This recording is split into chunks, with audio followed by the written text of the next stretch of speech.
السلام علیکم ورحمۃ اللہ.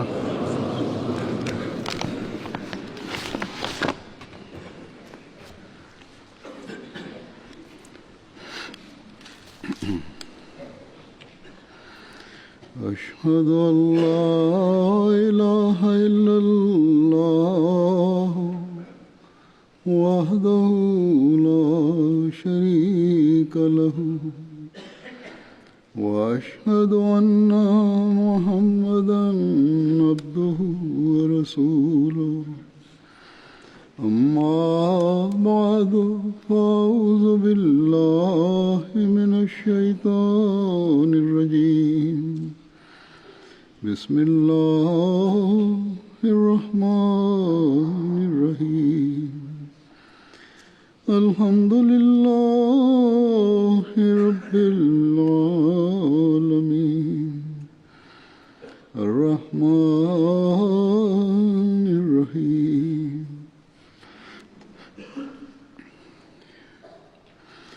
مالك يوم الدين. إياك نعبد وإياك نستعين. اهدنا الصراط المستقيم صراط الذين أنعمت عليهم غير المغضوب عليهم ولا الضالين.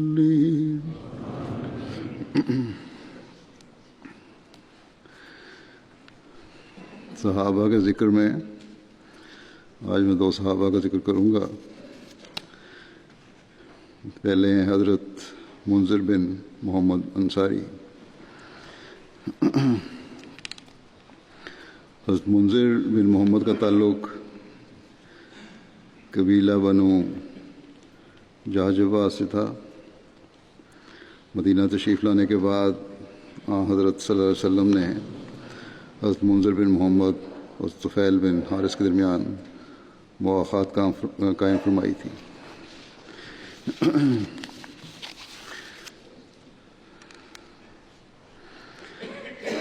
جب حضرت زبیر رضی اللہ عنہ عوام حضرت حاتب بن ابی بلتا اور حضرت ابو سیرہ بن ابی رحم مکہ سے ہجرت کر کے مدینہ آئے تو انہوں نے حضرت منذر بن محمد کے گھر قیام کیا.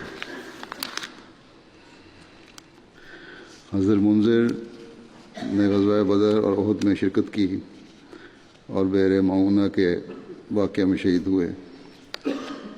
بئر معونہ کا پہلے بھی ذکر ہو چکا ہے 1-2 جگہ صحابہ کے واقعات میں. دوبارہ مختصر ذکر اس حوالے سے کر دیتا ہوں.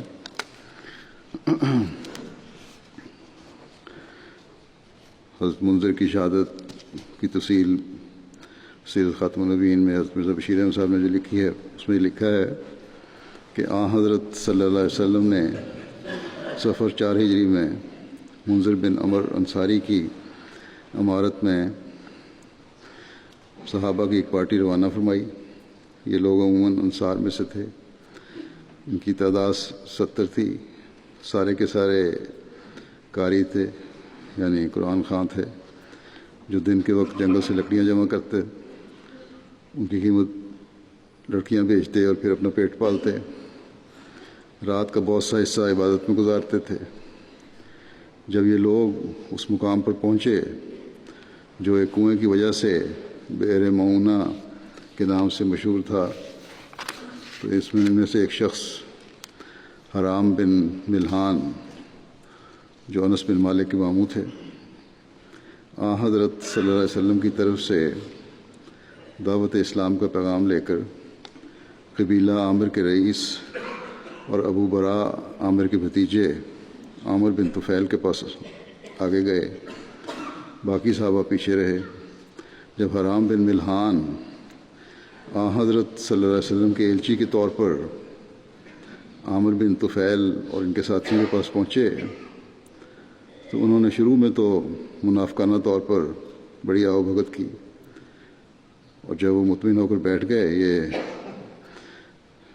اسلام کا پیغام پہنچانے والے اور اسلام کی تبلیغ کرنے لگے تو ان میں سے بعض شریروں نے کسی آدمی کو اشارہ کیا اور اس نے اس بے گناہ ایلچی کو پیچھے کی طرف سے دیدے کا وار کر کے وہیں ڈھیر کر دیا۔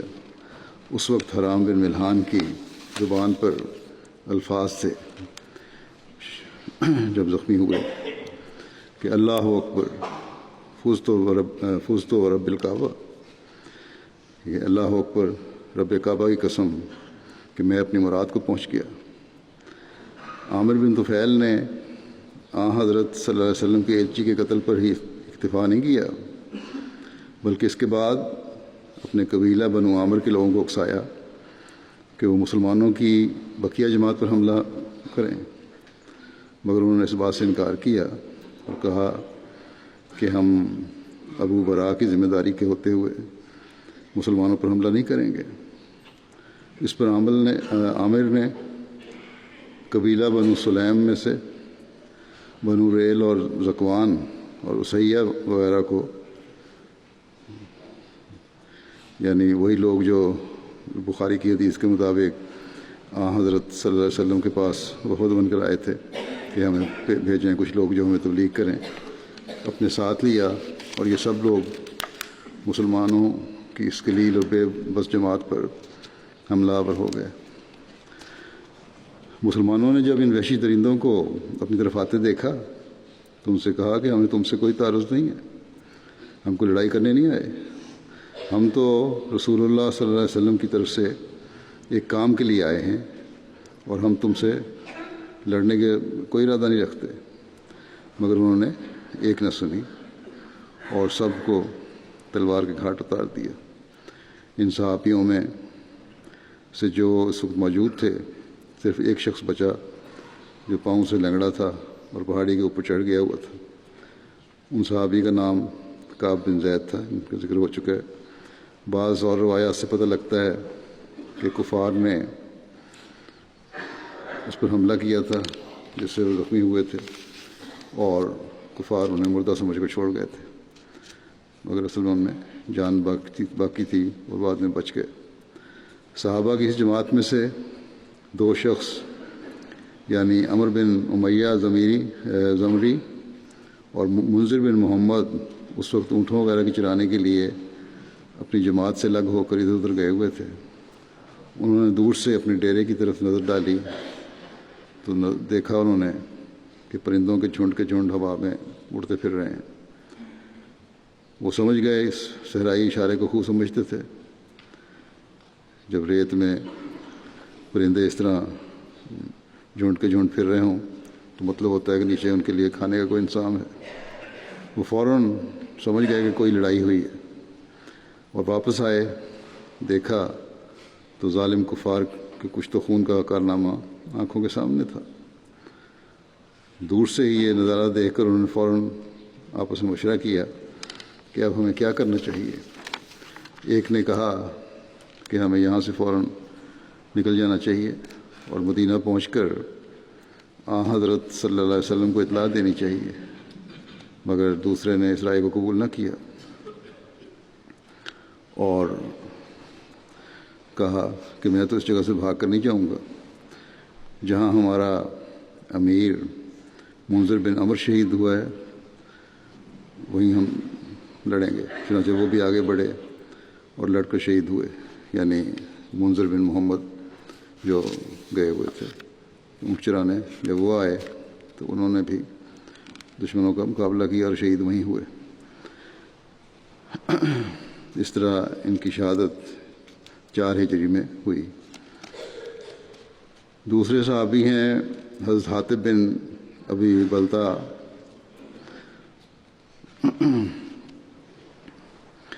ان کا تعلق قبیلہ لخم سے تھا۔ حضرت حاطب بن ابی بلتع بنو اسد کے حلیف تھے۔ ان کی کنیت ابو عبداللہ تھی اور یہ بھی کہا جاتا ہے کہ آپ کی کنیت ابو محمد تھی۔ حضرت حاطب بن ابی بلتع اہل یمن میں سے تھے۔ عاصم بن عمر روایت کرتے ہیں کہ جب حضرت حاطب بن ابی بلتع اور آپ کے غلام سعد نے مکے سے مدینہ کی طرف ہجرت کی تو دونوں حضرت منذر بن محمد بن عقبہ کے پاس رہے۔ رسول اللہ صلی اللہ علیہ وسلم نے حضرت حاطب بن ابی بلتع اور حضرت رخیلہ بن خالد کے درمیان مواخات کا رشتہ قائم فرمایا، اور ایک روایت میں یہ بھی ہے کہ رسول اللہ صلی اللہ علیہ وسلم نے حضرت عبیم بن ساعدہ اور حضرت حاطب بن ابی بلتع کے درمیان مواخات کا تعلق قائم کیا۔ حضرت حاطب بن ابی بلتع غزوہ بدر، غزوہ احد، غزوہ خندق سمیت تمام غزوات میں رسول اللہ صلی اللہ علیہ وسلم کے ہمراہ شامل رہے۔ رسول اللہ صلی اللہ علیہ وسلم نے آپ کو ایک خط دے کر، تبلیغی خط دے کر مقوقس شاہ اسکندریہ کے پاس بھیجا۔ حضرت حاطب رسول اللہ صلی اللہ علیہ وسلم کے تیر اندازوں میں سے تھے۔ یہ بھی بیان کیا جاتا ہے کہ حضرت حاطب بن ابی بلتع زمانہ جاہلیت میں قریش کے بہترین گھوڑ سواروں اور شعراء میں سے تھے۔ بعض کہتے ہیں کہ حضرت حاطب بن ابی بلتع عبید اللہ بن حمید کے غلام تھے، اور آپ نے اپنے مالک سے مکاتبت کر کے آزادی حاصل کر لی تھی، اور مکاتبت کی رقم انہوں نے فتح مکہ کے دن ادا کی تھی۔ حضرت سلمہ بیان فرماتی ہیں کہ رسول اللہ صلی اللہ علیہ وسلم نے میرے پاس جو شادی کا پیغام بھیجا تھا کہ خاوند کی وفات کے بعد، وہ حاطب بن ابی بلتع کو بھیجا تھا۔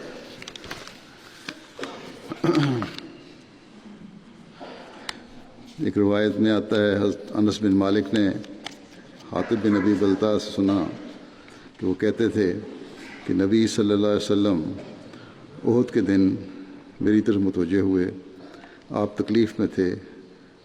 حضرت جب قریب گئے جنگ کے بعد کہ ذرا بہتر ہوئے حالات، حضرت علی حضرت صلی اللہ علیہ وسلم جو تکلیف میں تھے، حضرت علی کے ہاتھ میں پانی کا برتن تھا، اور رسول اللہ صلی اللہ علیہ وسلم اس پانی سے اپنا چہرہ دھو رہے تھے۔ حاطب نے آپ سے پوچھا کہ آپ کے ساتھ یہ کس نے کیا ہے؟ آپ صلی اللہ علیہ وسلم نے فرمایا، عتبہ بن ابی وقاص نے میرے چہرے پر پتھر مارا ہے۔ حضرت حاطب کہتے ہیں کہ میں نے کہا کہ میں نے یہ آواز پہاڑی پر سنی تھی کہ محمد صلی اللہ علیہ وسلم قتل کر دیے گئے، اور اس آواز کو سن کر میں اس حالت میں یہاں آیا ہوں گویا کہ میری روح نکل رہی ہے، میری جان نکل رہی ہے، لگتا ہے جسم میں جان نہیں۔ حضرت حاطب نے پوچھا، پھر حضرت صلی اللہ علیہ وسلم سے عرض کیا کہ عتبہ کہاں ہے؟ آپ صلی اللہ علیہ وسلم نے اشارہ کیا ایک طرف کہ فلاں طرف ہے۔ حضرت حاطب اس کی طرف گئے، وہاں بھی چھپا ہوا تھا، یہاں تک کہ آپ نے اسے قابو میں کرنے میں کامیاب ہو گئے۔ حضرت حاطب نے تلوار کے وار سے اس کا سر اتار دیا، پھر آپ اس کا سر اور سامان اور اس کا گھوڑا پکڑ کر نبی کریم صلی اللہ علیہ وسلم کے پاس لے آئے۔ آپ صلی اللہ علیہ وسلم نے حضرت حاطب کو دے دیا وہ سارا کچھ سامان، اور حضرت حاطب کے لیے دعا کی۔ آپ نے فرمایا، اللہ تجھ سے راضی ہو، اللہ تجھ سے راضی ہو، دو دفعہ فرمایا۔ حضرت حاطب بن ابی بلتع کی وفات 30 ہجری میں مدینہ میں 65 سال کی عمر میں ہوئی۔ حضرت عثمان نے آپ کی نماز جنازہ پڑھائی۔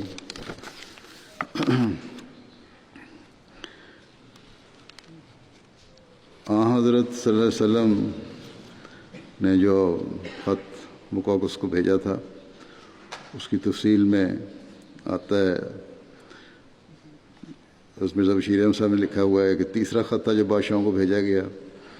حضرت خلیفہ مسیح ثانی نے بیان فرمایا کہ چوتھا خط تھا۔ بہرحال اسلام کے پیغام پہنچانے کے لیے جو سربراہوں اور بادشاہوں کو خط لکھے گئے تھے، ان میں سے ایک خط مقوقس والی مصر کے نام بھی تھا، جو کیسر کے ماتحت مصر اور اسکندریہ کا والی یعنی موروثی حاکم تھا۔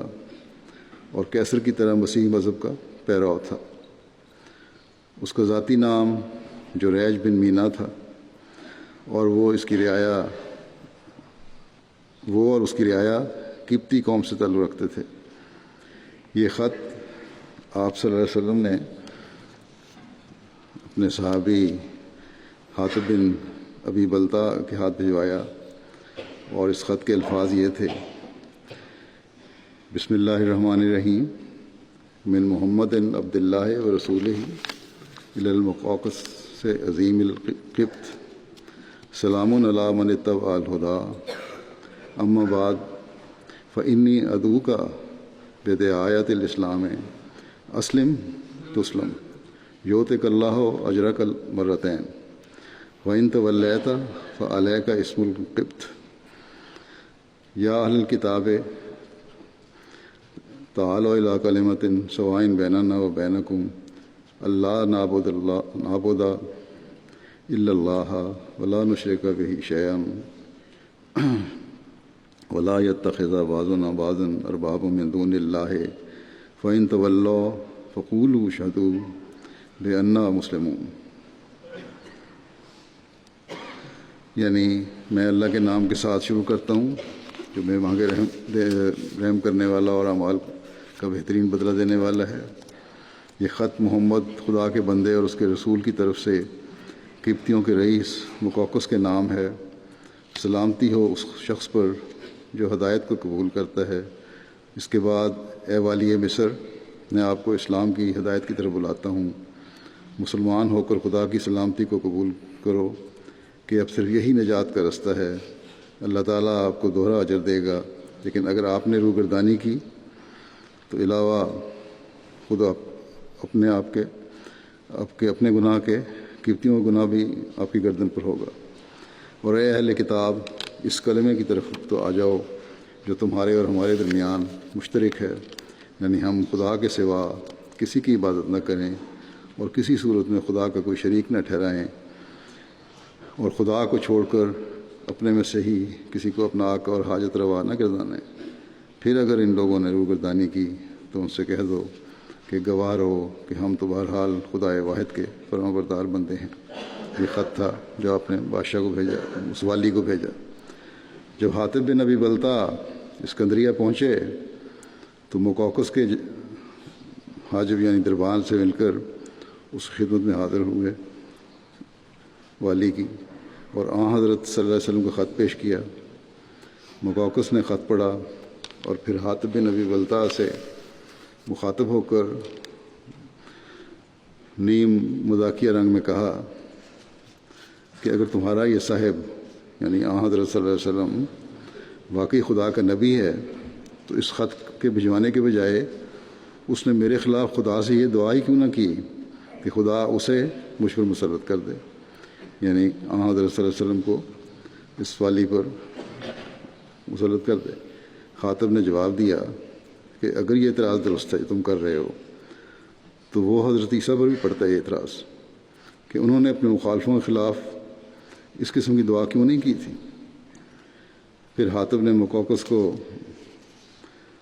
از راہ نصیحت کہا کہ آپ سنجیدگی کے ساتھ غور فرمائیں، کیونکہ اس سے پہلے آپ کے اسی ملک مصر میں ایک ایسا شخص یعنی فرعون گزر چکا ہے جو یہ دعویٰ کرتا تھا کہ وہی ساری دنیا کا رب اور حاکم اعلیٰ ہے، جس پر خدا نے اسے ایسا پکڑا کہ وہ اگلوں اور پچھلوں کے لیے عبرت بن گیا۔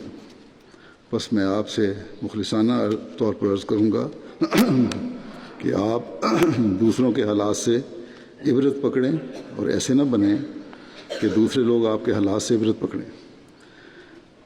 مقوقس نے کہا بات یہ ہے کہ والی نے جب دیکھا کہ اتنی جرات سے بول رہے ہیں تو کہنے لگا بات یہ ہے کہ ہمیں پہلے سے ایک دین حاصل ہے، اس لیے جب تک ہمیں اس سے کوئی بہتر دین نہ ملے ہم اسے نہیں چھوڑ سکتے، یعنی عیسائیت کو نہیں چھوڑ سکتے۔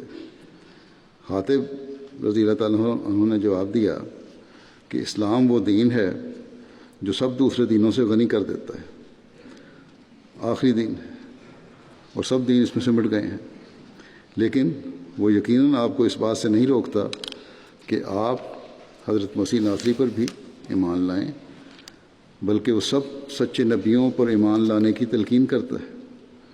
اور جس طرح حضرت موسیٰ نے حضرت عیسیٰ کی بشارت دی تھی، اسی طرح حضرت عیسیٰ نے ہمارے نبی صلی اللہ علیہ وسلم کی بشارت بھی دی ہے۔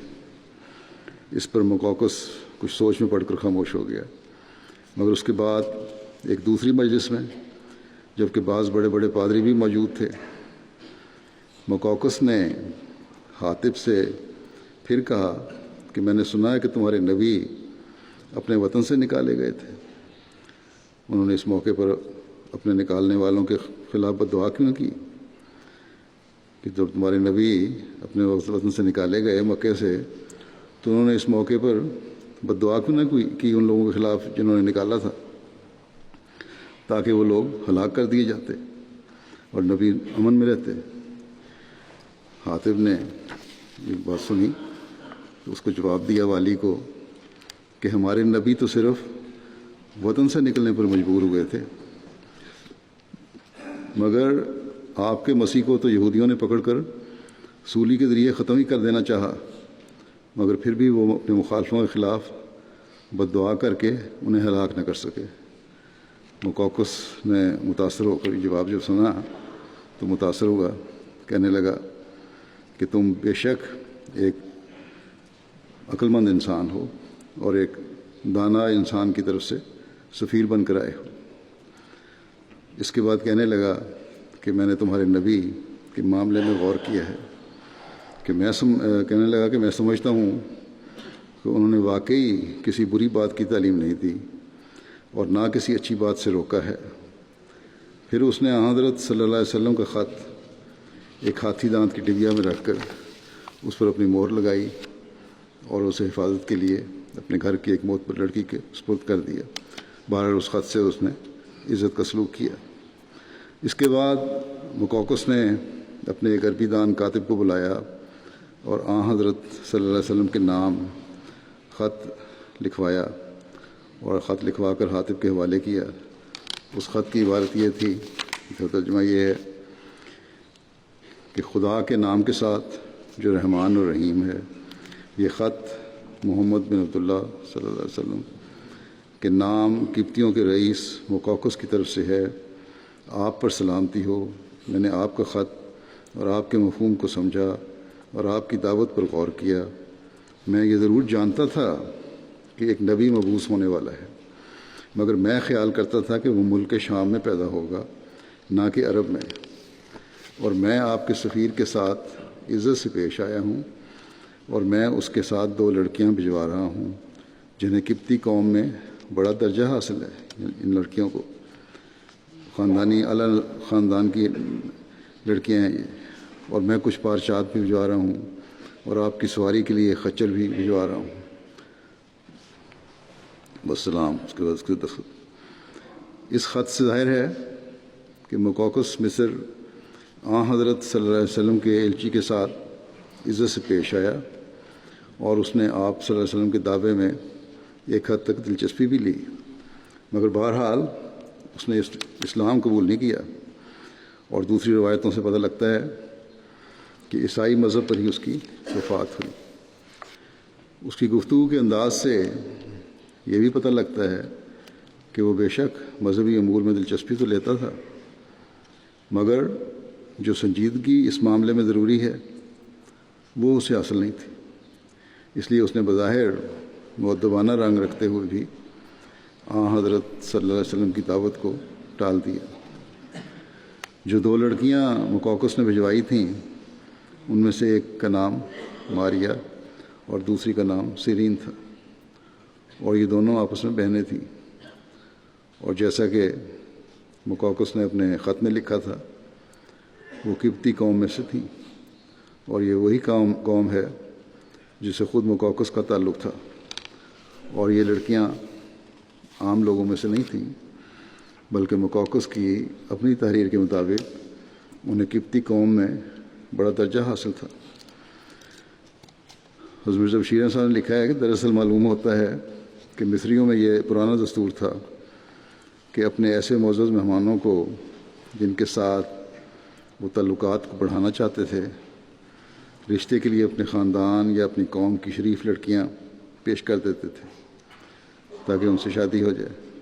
چنانچہ اب لکھتے ہیں کہ چنانچہ جب حضرت ابراہیم علیہ السلام مصر میں تشریف لے گئے تو مصر کے رئیس نے انہیں بھی ایک شریف لڑکی یعنی حضرت ہاجرہ رشتہ کے لیے پیش کی تھیں، جو بعد میں حضرت اسماعیل علیہ السلام اور ان کے ذریعے بہت سے عرب قبیلوں کی ماں بنی۔ بہرحال مقوقس کی بھجوائی ہوئی لڑکیوں کے مدینہ پہنچنے پر حضرت صلی اللہ علیہ وسلم نے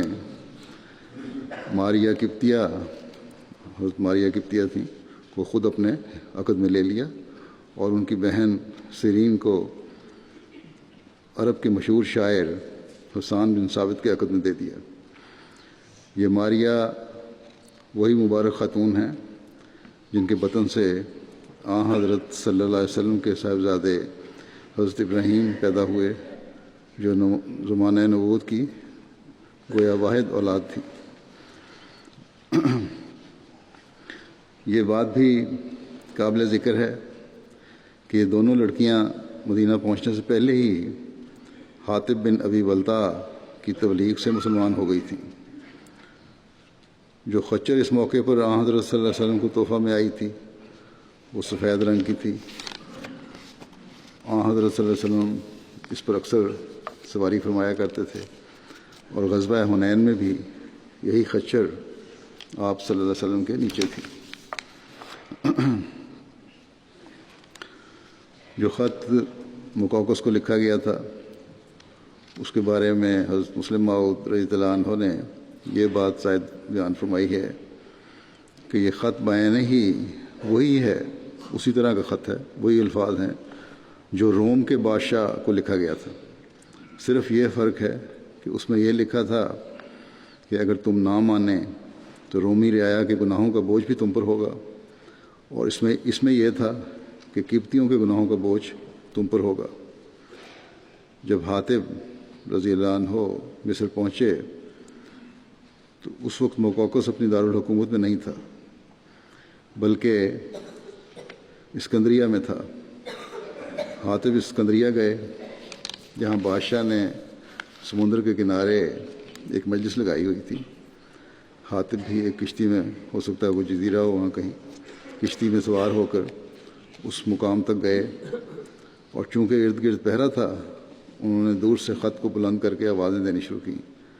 بادشاہ نے حکم دیا کہ اس شخص کو لایا جائے اور پھر ان کی خدمت پیش کیا جائے۔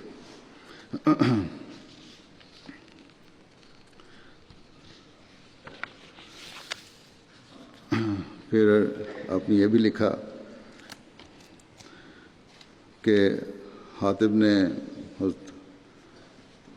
اس مقوقس کو یہ بھی کہا کہ خدا کی قسم موسیٰ نے عیسیٰ کے متعلق ایسی خبریں نہیں دی جیسی عیسیٰ نے محمد صلی اللہ علیہ وسلم کے متعلق دی ہیں، اور ہم تمہیں اسی طرح محمد رسول اللہ صلی اللہ علیہ وسلم کی طرف بلاتے ہیں جس طرح تم لوگ یہودیوں کو عیسیٰ کی طرف بلاتے ہو۔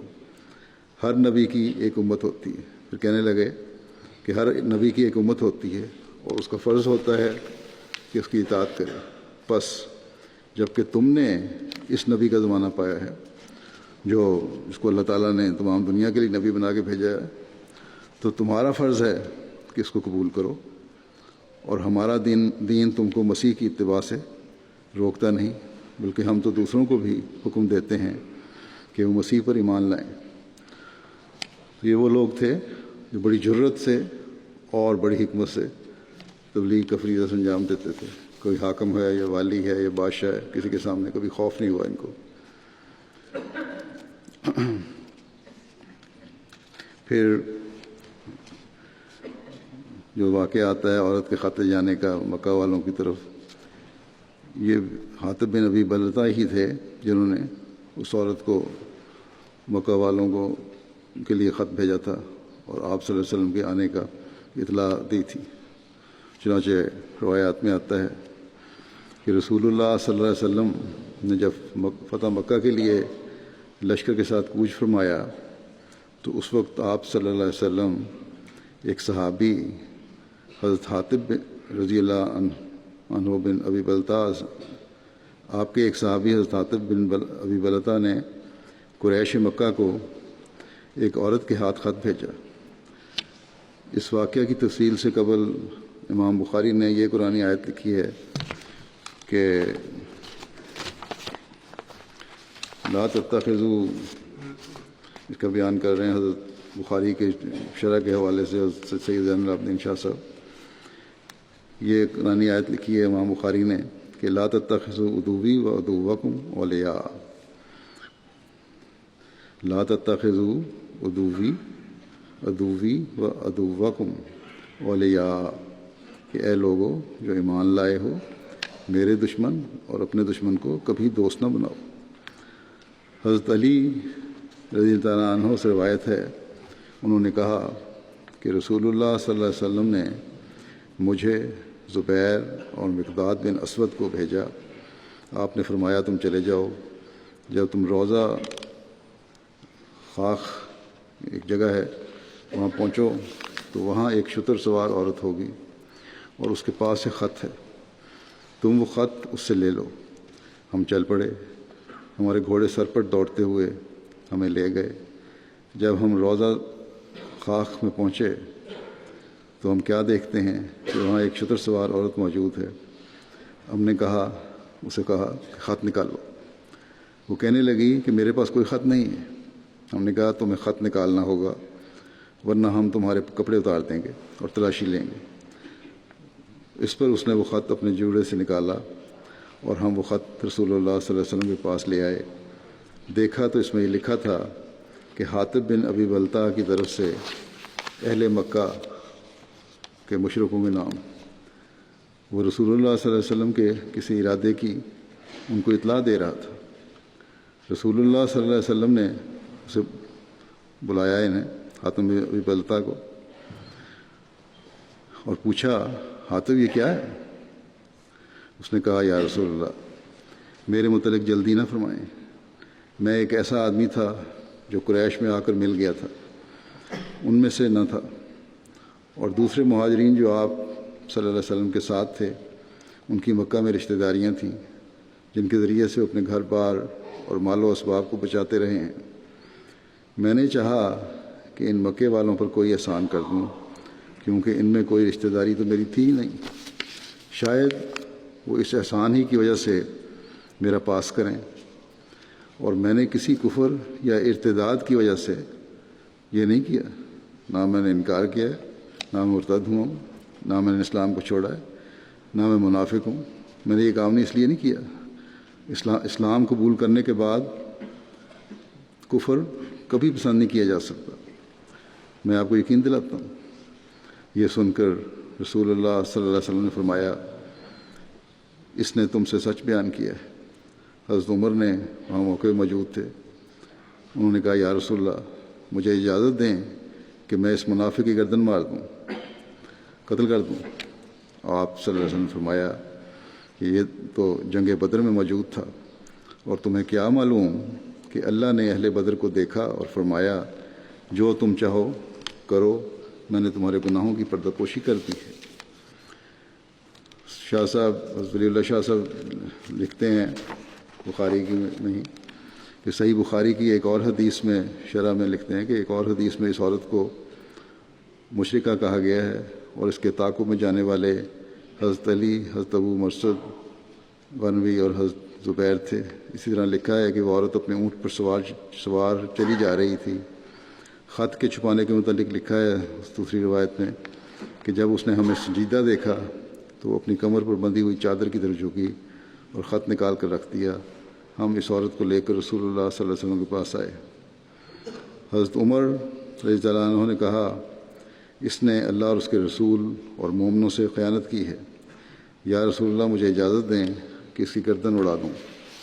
آپ نے فرمایا کیا وہ جنگ بدر میں شریک ہونے والوں میں سے نہیں تھا؟ یعنی حاطب بن ابی بلتا۔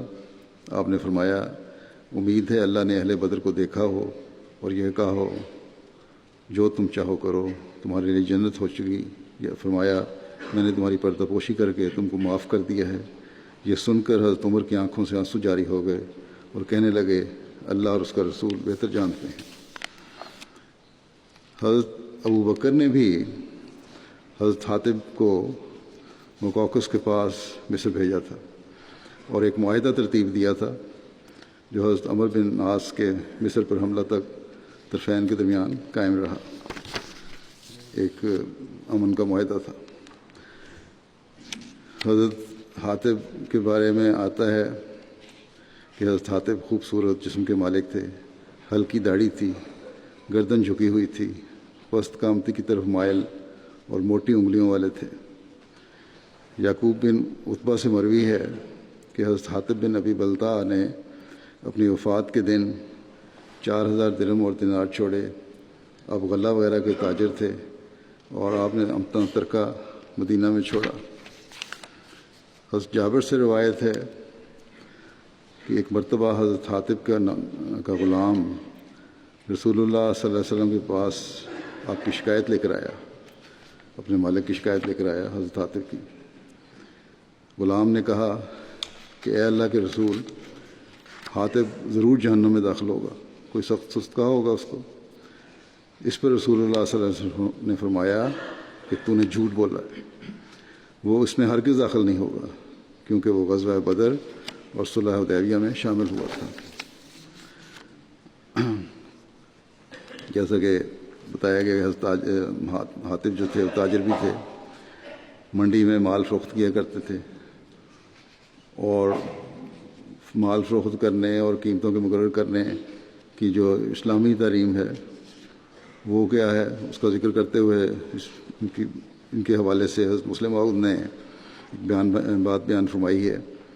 اب فرماتے ہیں کہ رسول کریم صلی اللہ علیہ وسلم کے زمانے سے مدینہ منورہ میں قیمتوں پر اسلامی حکومت تصرف رکھتی تھی، یعنی جو مارکیٹ کی قیمتیں ہوتی تھیں اسلامی حکومت وہ قیمتیں مقرر کرتی تھی۔ چنانچہ حدیثوں میں آتا ہے کہ حضرت عمر رضی اللہ تعالیٰ عنہ ایک دفعہ مدینہ کے بازار میں پھر رہے تھے کہ آپ نے دیکھا کہ ایک شخص حاتب بن ابی بلتع المصلی نامی بازار میں 2 بورے سوکھے انگوروں کے رکھے بیٹھے تھے۔ سوکھے انگور کہہ لیں یا بعض جگہ کشمش لکھا ہوا ہے۔ حضرت عمر نے ان سے بھاؤ دریافت کیا تو انہوں نے 1 درہم کے 2 مد بتائے کہ 1 درہم میں 2 مد آتے ہیں۔ یہ بھاؤ جو تھا، یہ قیمت جو تھی بازار کے عام قیمت سے سستا تھا۔ اس پر حضرت عمر نے ان کو حکم دیا کہ اپنے گھر جا کر فروخت کریں، مگر کیونکہ بہت سستا ہے، مگر بازار میں وہ اس قدر سستے نرخ پر فروخت نہیں کرنے دیں گے، کیونکہ اس سے بازار کا بھاؤ خراب ہوتا ہے اور لوگوں کو بازار والوں پر بدظنی پیدا ہوتی ہے۔ دوسرے لوگ جو زیادہ قیمت ہے مارکیٹ کی، اس پہ پھر لوگ کہیں گے کہ وہ ہمارے سے ناجائز قیمت لے رہے ہیں۔ حضرت مسلم لکھتے ہیں کہ فقہاء نے اس پر بڑی بحثیں کی ہیں۔ بعض نے ایسی روایات بھی نقل کی ہیں کہ بعد میں حضرت عمر نے اپنے اس خیال سے رجوع کر لیا تھا، لیکن بہرحال یہ بات ہے کہ بالعموم فقہاء نے حضرت عمر کی رائے کو ایک قابل عمل اصل کے طور پر تسلیم کیا ہے، اور انہوں نے لکھا ہے کہ اسلامی حکومت کا یہ فرض ہے کہ وہ ریٹ مقرر کرے، بازار کی قیمتیں مقرر کرے، ورنہ قوم کے اخلاق اور دیانت میں فرق پڑ جائے گا۔ مگر یہ امر یاد رکھنا چاہیے کہ اس جگہ انہی اشیاء کا ذکر ہے جو منڈی میں لائی جائیں، کھلی لا کے مارکیٹ میں فروخت کی جائیں۔ جو اشیاء منڈی میں نہیں لائی جاتی اور انفرادی حیثیت رکھتی ہیں ان کا یہاں ذکر نہیں ہے۔ بس جو چیزیں منڈی میں لائی جاتی ہیں اور فروخت کی جاتی ہیں ان کے متعلق اسلام کا یہ واضح حکم ہے کہ ایک ریٹ مقرر ہونا چاہیے، قیمت مقرر ہونی چاہیے، تاکہ کوئی دکاندار قیمت میں کمی بیشی نہ کر سکے۔ چنانچہ بعض آثار اور حدیث میں فقہاء نے لکھی ہیں جن میں اس کی تائید کی ہے۔ حکومت کے نظام کے تحت چراگاہ اور وہاں پانی کے لیے کنویں کھدوانے کا کام بھی اسلامی حکومت کا کام ہے۔ اس بارے میں یہ بھی ایک دفعہ حضرت صلی اللہ علیہ وسلم نے حضرت حاتب سے کروایا تھا۔ چنانچہ روایت میں آتا ہے کہ غزوہ بنو مستلق سے واپسی پر رسول اللہ صلی اللہ علیہ وسلم نکی کے مقام سے گزرے تو وہاں وسیع علاقہ اور گھاس دیکھی، بہت بڑا علاقہ تھا اور ہر جگہ بڑا سبز علاقہ تھا، اور بہت سے کنویں بھی تھے وہاں، زمین کا پانی بھی اچھا تھا۔ آپ صلی اللہ علیہ وسلم نے ان کنوؤں کے پانی کے متعلق پوچھا تو عرض کیا گیا کہ اے اللہ کے رسول، پانی تو بڑا اچھا ہے یہ، لیکن جب ہم ان کنوؤں کی تعریف کرتے ہیں تو ان کا پانی کم ہو جاتا ہے اور کنویں بیٹھ جاتے ہیں۔ اس پر رسول اللہ صلی اللہ علیہ وسلم نے حضرت حاطب بن ابی بلتع کو حکم دیا کہ وہ ایک کنواں کھودیں، اور آپ صلی اللہ علیہ وسلم نے نکی کو چراگاہ بنانے کا حکم دیا، یعنی سرکاری چراگاہ جو حکومت کے انتظام کے تحت ہوگی۔ حضرت بلال بن حارث مزنی کو اس پر نگران مقرر فرمایا۔ حضرت بلال نے عرض کیا کہ اے اللہ کے رسول صلی اللہ علیہ وسلم، میں اس زمین میں سے کتنے حصہ کو چراگاہ بناؤں؟ بڑا وسیع علاقہ ہے، کتنا حصہ جو ہے وہ سرکاری چراگاہ بنانی ہے؟ آپ صلی اللہ علیہ وسلم نے فرمایا، جب طلوع فجر ہو جائے تو پھر ایک بلند آواز شخص کو کھڑا کرو۔ رات کے اندھیرے میں تو آواز بہت دور تک جاتی ہے نا، طلوع فجر ہو جائے تو بلند آواز شخص کو کھڑا کرو، پھر اسے مکمل نامی، وہاں ایک پہاڑ تھا چھوٹا سا، اس پر کھڑا کرو، پھر جہاں تک اس شخص کی آواز جائے اتنے حصے کو مسلمان مجاہدین کے گھوڑوں اور اونٹوں کی چراگاہ بنا دو۔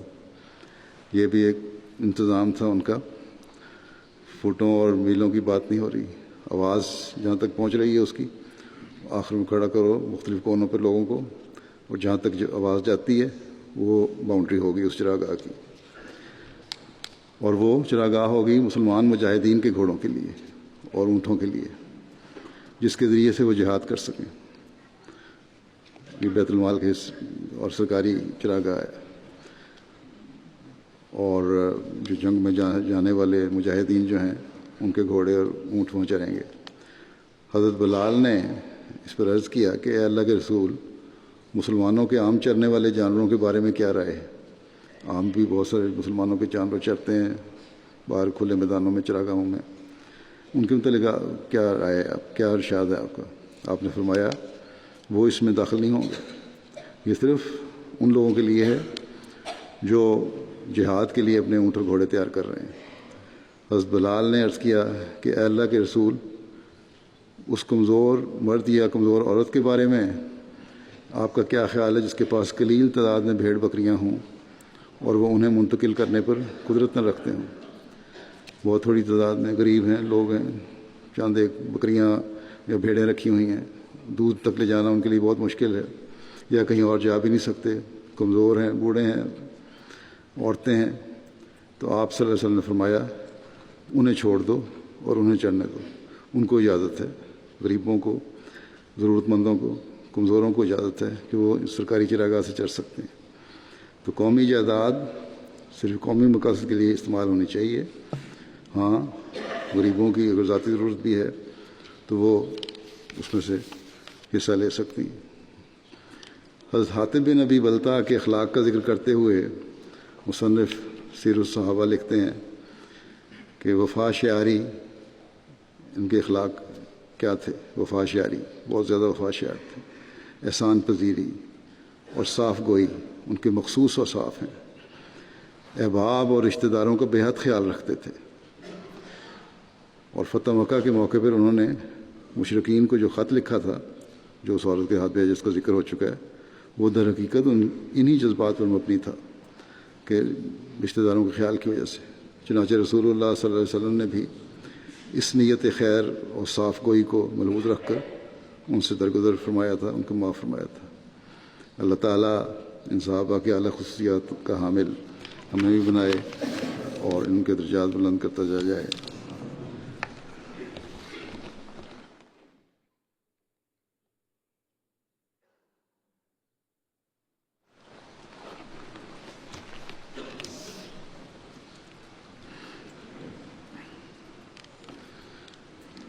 الحمد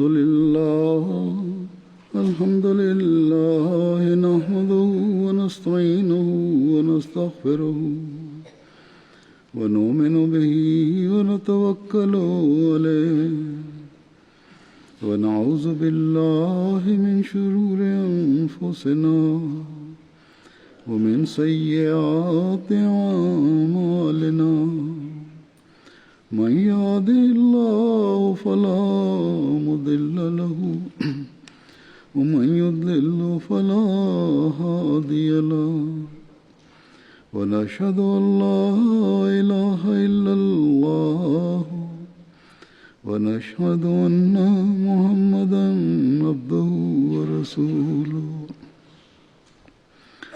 عباد الله رحمكم الله إن الله يأمر بالعدل والإحسان وإيتاء ذي القربى